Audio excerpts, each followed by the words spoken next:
Tare tu re soha. Tare tu re soha. Tare tu re soha. Tare tu re soha. Tare tu re soha. Tare tu sur soha. Tare tu re soha. Tare tu re soha. Tare tu re soha. Tare tu re soha. Tare tu re soha. Tare tu re soha. Tare tu re soha. Tare tu re soha. Tare soha. Tare tu re soha. Tare tu re soha. Tare tu re soha. Tare tu re soha. Tare tu re soha.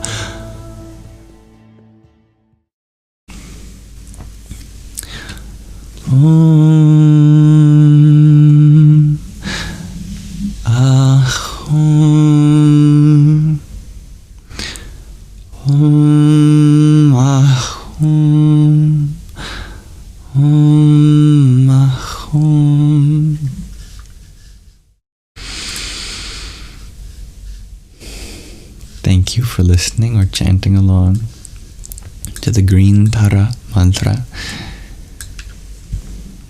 May all beings be happy. May all beings be free of suffering.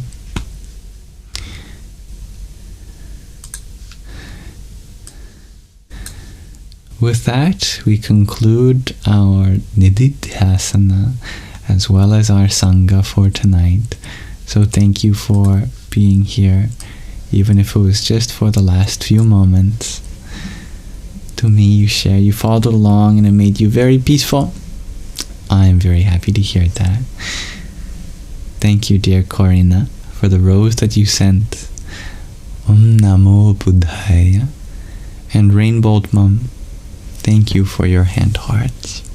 There's some for you too. Radhe, Radhe. Thank you for your kind words, dear Mat Giza. Everyone has something to be proud of.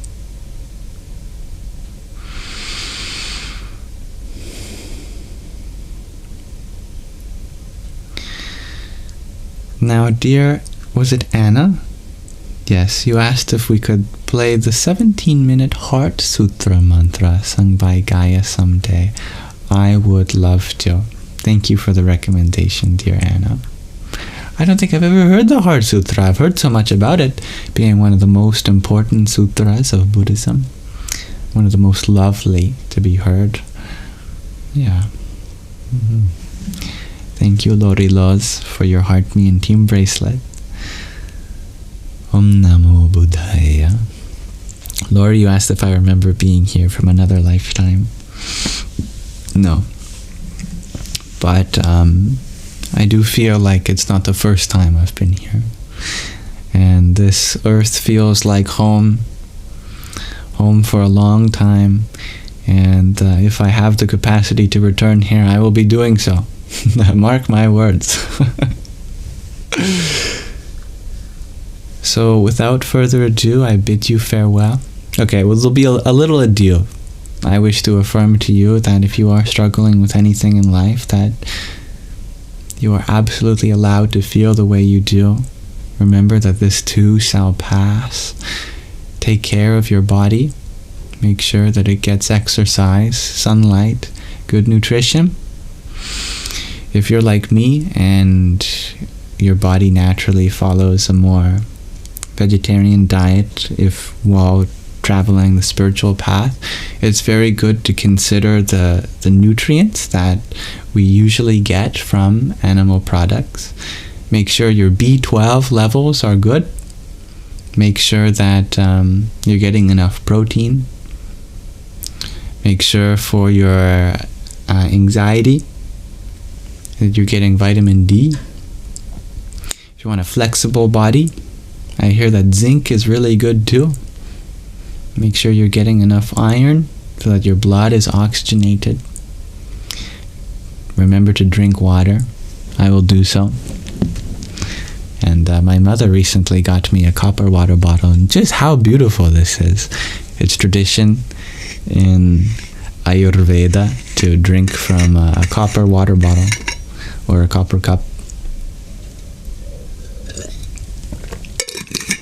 Thanks, Mom.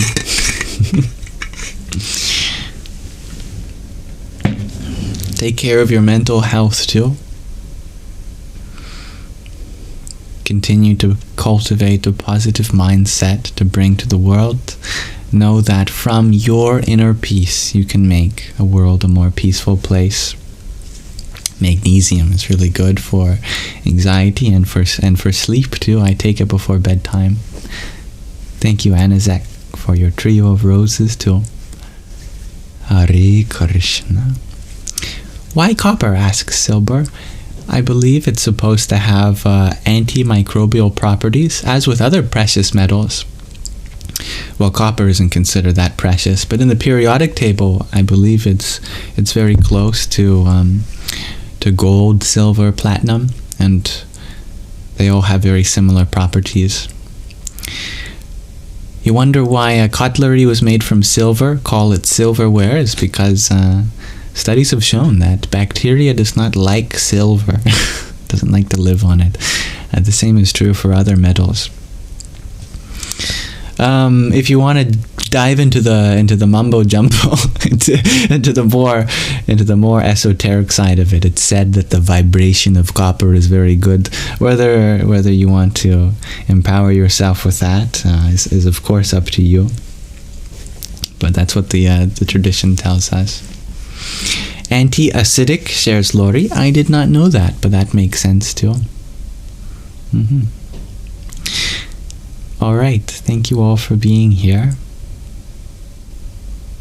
I'm very grateful to have this opportunity to be live today. Any way in which I can improve for next time, don't hesitate to provide constructive criticism.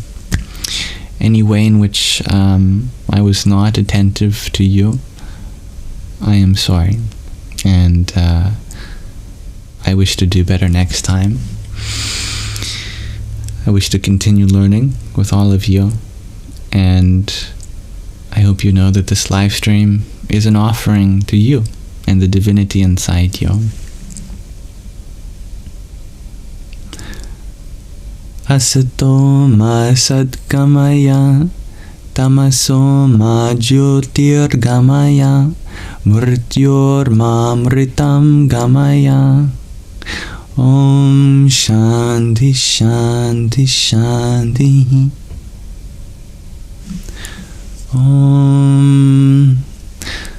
Lead us from the unreal to the real, from darkness to the light, from death to immortality.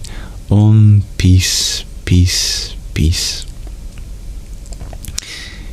If this live was of value to you, I'll upload the thing in full to my Yamsox Lives YouTube channel, along with the readings and meditation. You can find in designated playlists there without any ads, so you can get a free audiobook and a meditation experience if you want.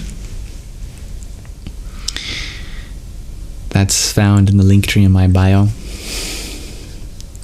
And if there's something I wasn't able to attend to, please feel free to reach out on other platforms.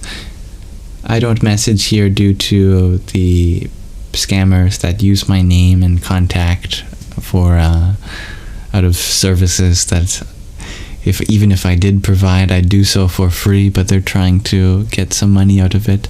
So out of cautiousness, do be sure to email me or find me on WhatsApp, Instagram, or Telegram, and I'd be happy to respond for free.